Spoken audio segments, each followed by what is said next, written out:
Pikiran kita seringkali mengalir bagaikan arus yang berosilasi, bagai kurva yang berfluktuasi.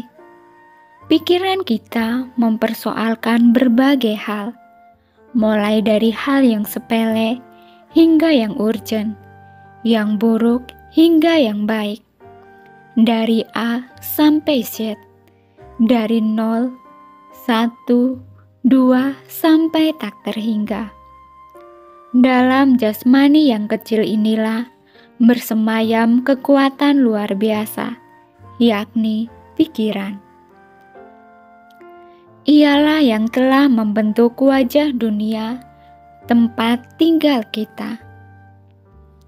Jika disuruh memilih, pikiran akan cenderung merangkul hal-hal negatif ketimbang hal-hal yang positif. Entah kenapa, tetapi memang inilah kenyataannya. Coba Anda pikirkan ulang apa yang Anda pikirkan semenit yang lalu, dalam sejam yang lalu, dan sepanjang hari ini, kemarin, dalam 1 minggu terakhir ini. Hitunglah berapa banyak pikiran yang mengandung ego, nafsu, dan kebodohan. Saya mau berdana supaya banyak orang-orang tahu. Cantik sekali cewek itu. Ganteng sekali cowok itu. Asik jika kita bisa bersamanya. Kebohongan apa yang harus aku lakukan biar menjadi alasan yang masuk akal? Hari ini makan enak apa ya? Enaknya punya harta melimpah. Anjing itu menggonggong terus, sungguh menyebalkan. Saya harus menang, tidak bisa tidak. Saya harus menjadi sukses. Saya harus mengalahkan mereka. Dan berbagai pikiran yang dipenuhi oleh hal-hal negatif seperti ego, nafsu, dan kebodohan.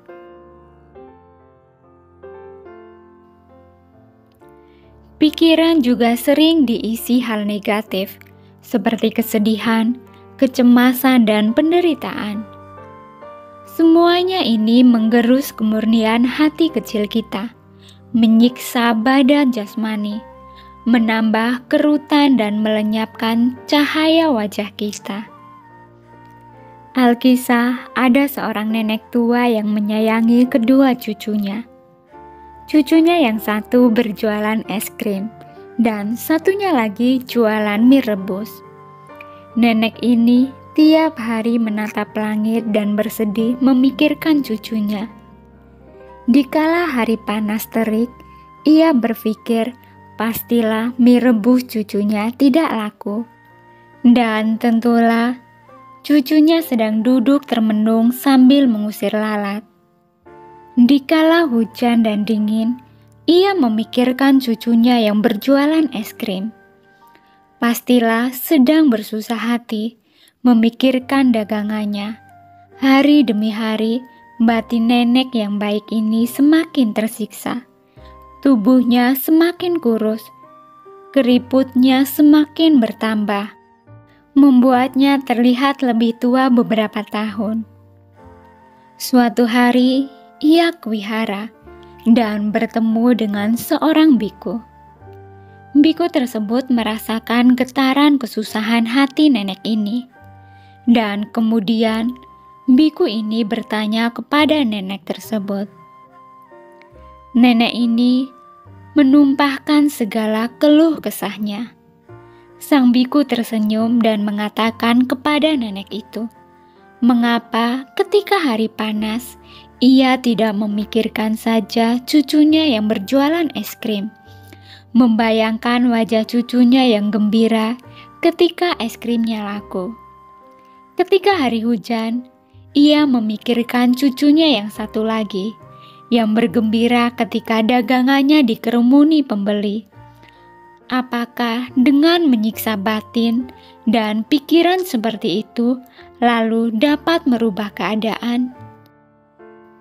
Nenek itu tersadar dan air mata menetes di pipi tuanya. Akibat luapan kebahagiaan dan rasa lega hatinya setelah sekian lama terkungkung oleh pikiran-pikiran negatif yang menyiksa dirinya sendiri. Sebenarnya, banyak di antara kita saat ini seperti nenek yang tersiksa tersebut, hanya saja dalam bentuk-bentuk pikiran yang lain. Mengapa sejak saat ini kita tidak belajar mencoba berpikir positif, tidak lagi menggosipi dan mengomongi kejelekan orang lain, selalu berprasangka buruk, mencari-cari kesalahan maupun memandang rendah orang lain. Mulailah memikirkan segi positif ketika kita melakukan sesuatu. Misalkan, ketika kita berencana untuk berdana ke wihara, tiba-tiba timbul ide. Buat apa capek-capek ke wihara? Mending kita tidur saja di rumah. Buat apa? Dapat apa kita? Habis uang, habis waktu, dan habis energi saja. Itulah hal-hal negatif yang biasa muncul ketika kita akan berbuat baik. Nah, mulailah pikiran negatif bekerja. Pada saat seperti ini, cobalah Anda merenungkan aspek positifnya. Tetapi dengan saya berdana ke wihara, berarti saya bisa memupuk kebajikan. Saya bisa membantu wihara. Misalkan berdana kepada para biku. Dengan berdana kepada para biku berarti memberikan kekuatan kepada para biku yang membabarkan dhamma. Secara tidak langsung, saya juga membantu membabarkan dhamma.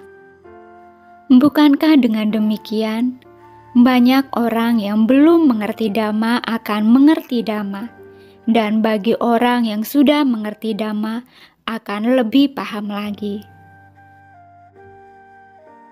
Jadikanlah hal-hal positif ini sebagai cambuk bagi pikiran, semangat atau spirit energi dan makanan bagi pikiran kita setiap hari.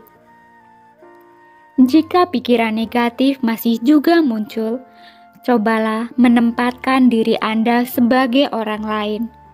Ketika memergoki pencuri, seseorang yang telah mencapai esensi nilai pikiran positif, bukannya menyerang dan menghabisi pencuri tersebut, malah sebaliknya timbul rasa iba di hatinya. Mengapa orang ini mencuri? Pasti ada sebabnya.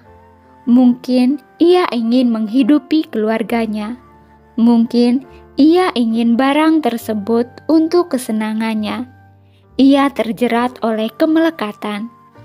Pada dasarnya ia melakukan hal itu untuk apa? Ya, mencari kebahagiaan. Hanya saja caranya salah. Pengertiannya yang salah. Kita bagaikan pencuri ini, mencari-cari kesempatan untuk menggait kesenangan dan kebahagiaan duniawi. Kita kepergok oleh Sang Buddha. Beliau merasa iba kepada kita yang merasa cara dan pandang kita sudah benar padahal salah. Beliau menunjukkan cara mencapai kebahagiaan secara benar kepada kita yang keras kepala ini. Akhirnya, cobalah memahami esensi dari segala sesuatu. Jika kita terus berlatih dengan sungguh-sungguh, kita akan melihat bahwa pikiran positif adalah rel bagi kereta perjuangan menuju stasiun kebahagiaan batin. Kedamaian, ketenangan, kebahagiaan, dan kebijaksanaan akan mengiringi perjalanan kita bagaikan bayang-bayang diri kita sendiri. Redahkanlah kemarahan. Lupakanlah rasa benci, hilangkanlah iri hati, musnahkanlah kebodohan. Peluklah orang-orang yang Anda kasihi selagi Anda dapat melakukannya. Maafkan dan sayangilah orang-orang yang Anda benci, selagi Anda dapat melakukannya. Suatu saat, ketika Anda membuka lembaran-lembaran ingatan masa lalu, Anda akan melihat betapa konyolnya beberapa perbuatan Anda, betapa bodohnya beberapa tindakan Anda, betapa kemudian Anda tersadar hal tersebut hanya tinggal memori masa lalu belaka. Terima kasih sudah menonton. Semoga bermanfaat dan semoga Anda berbahagia.